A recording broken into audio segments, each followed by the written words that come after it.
Assalamualaikum warahmatullahi wabarakatuh.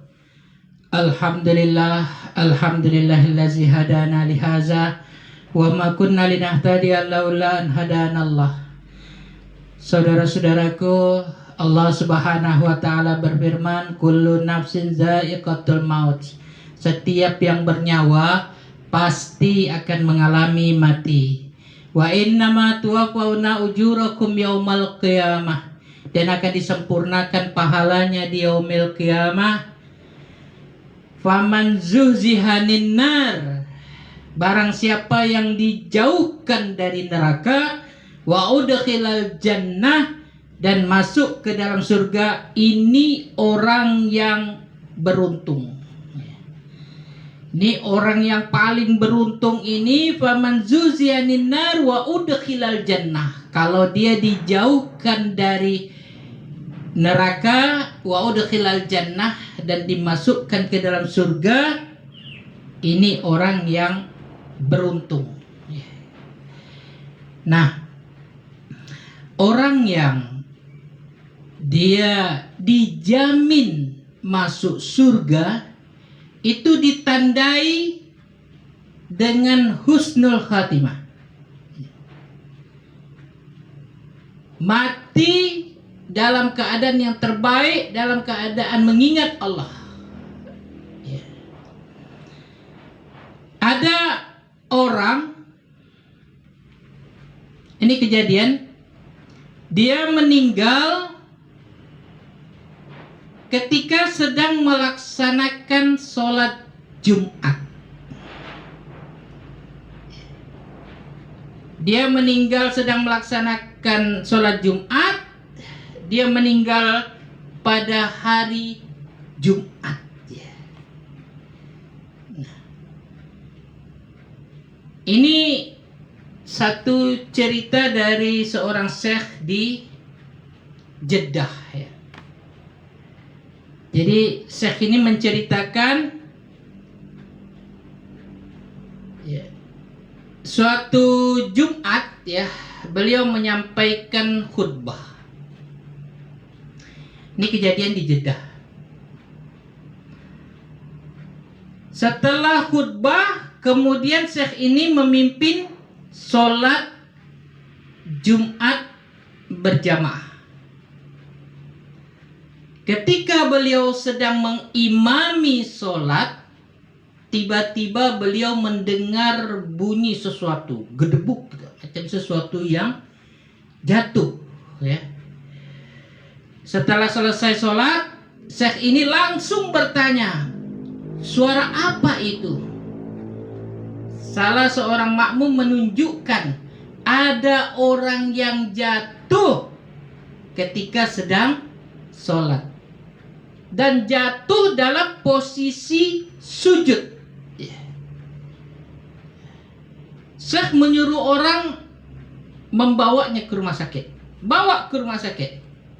Syekh itu pun ikut ke rumah sakit.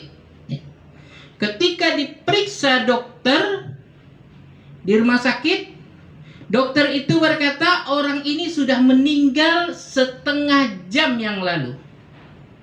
Berarti dia meninggal di dalam sholat. Syekh itu berkata, ini husnul khatimah, ini husnul khatimah. Meninggal di dalam sholat Jumat, dan pada hari Jumat. Wah, ini husnul khatimah paling indah nih, paling indah sekali, ya. Nah, ketika keluarganya datang menjemput mayat saudaranya tersebut, syekh itu berkata, izinkan aku mengurus jenazahnya. Permintaan syekh tersebut dikabulkan pihak keluarga dengan senang hati. Syekh itu memandikan, mengkafankan. Dia juga yang memimpin sholat jenazah. Setelah itu mayat dikubur. Setelah penguburan, syekh bertanya kepada pihak keluarga, apa amalan almarhum yang bagi kalian sangat menakjubkan. Mungkin sebab itulah dia mendapat husnul khatimah. Salah seorang dari mereka berkata, "Syekh, kami semua ada 6 bersaudara. Kami semua berbakti kepada ibu kami. Tetapi abang kami ini mempunyai nilai lebih. Setiap kami mendatangi ibu kami, dia selalu lebih dulu ada di rumah ibu kami. Dia suka menyisir rambut ibu kami, merawat dan menyiapkan segala keperluan ibu kami." Syekh itu berkata, pantas dia mendapatkan anugerah ini. Artinya dia mendapat anugerah husnul khatimah adalah karena dia berbakti pada ibunya. Kalau begitu, birrul walidain atau berbakti kepada kedua orang tua bisa menjadi sebab seseorang mendapat husnul khatimah. Berbakti kepada ibu bapa adalah kewajiban seorang anak kepada kedua orang tuanya. Dahulu ada seorang syekh bernama Syekh Haywa Jurai, syekh muda. Syekh Haywa Jurai ini mempunyai ibu yang kurang waras atau kurang normal. Suatu hari Syekh Haywa Jurai ini memberikan pelajaran kepada jemaahnya di masjid yang tidak jauh dari rumahnya. Ketika sedang memberikan tausiah, tiba-tiba datang ibunya sambil berteriak, "Haywa, Haywa, itu ayam-ayam belum dikasih makan. Cepat pergi sana kau kasih makan." Bayangkan, Syekh Haywa Jurai di hadapan jamaahnya memberikan pelajaran tausiah. Datang ibunya memanggil, menyuruh seperti menyuruh anak kecil. Syekh Haywa Jurai berkata kepada jamaahnya, "Aku mengajar kalian hukumnya sunat, tapi aku berbakti kepada ibuku hukumnya wajib." Haywa pun pergi meninggalkan jamaahnya sambil menggandeng ibunya. Sebesar apapun usaha kita untuk membahagiakan kedua orang tua kita, tetap kita tidak dapat membalas jasa kedua orang tua kita. Ada seorang pemuda, dia menggendong ibunya dari Yaman ke Mekah untuk menyampaikan keinginan ibunya untuk menunaikan ibadah haji. Persis seperti yang dilakukan oleh Uwais Al-Qarni pada masa Rasulullah. Jarak dari Yaman ke Mekah sejarak 1.500 kilo. 1.500 kilo. Jauh sekali. 1.500 kilo pergi, 1.500 kilo pulang. Jadi ada 3.000 kilometer perjalanan yang ditempuh untuk menyampaikan hajat ibunya untuk menunaikan ibadah haji. Bukan pakai pesawat, bukan pakai mobil, bukan pakai kendaraan, berjalan kaki, digendong ibunya. Ini satu perjuangan pengorbanan yang luar biasa yang ditunjukkan seorang anak untuk menunjukkan baktinya kepada ibunya. Sesampai di Mekah, laki-laki ini berjumpa dengan Abdullah bin Umar, putra Umar bin Khattab. Pemuda ini bertanya, "Wahai Abdullah, apakah dengan begini aku sudah dapat membalas jasa ibuku?" Abdullah berkata, Wallahi, demi Allah, satu kali rasa sakit yang diderita ibumu saat melahirkanmu, selamanya kau takkan bisa pernah membalas jasa-jasanya." Ya Allah, kadang kita terkenang, ya. Mungkin kita belum bisa membahagiakan orang tua kita. Mungkin usaha kita ini belum dapat membahagiakan kedua orang tua kita. Ya.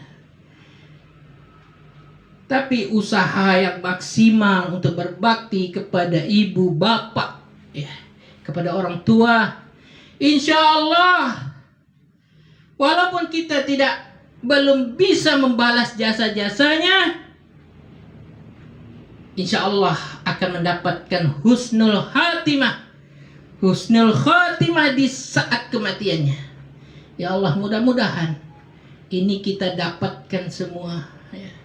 Kita berusaha untuk berbakti kepada kedua orang tua, dan di akhir kematian kita Allah anugerahkan kita husnul khatimah.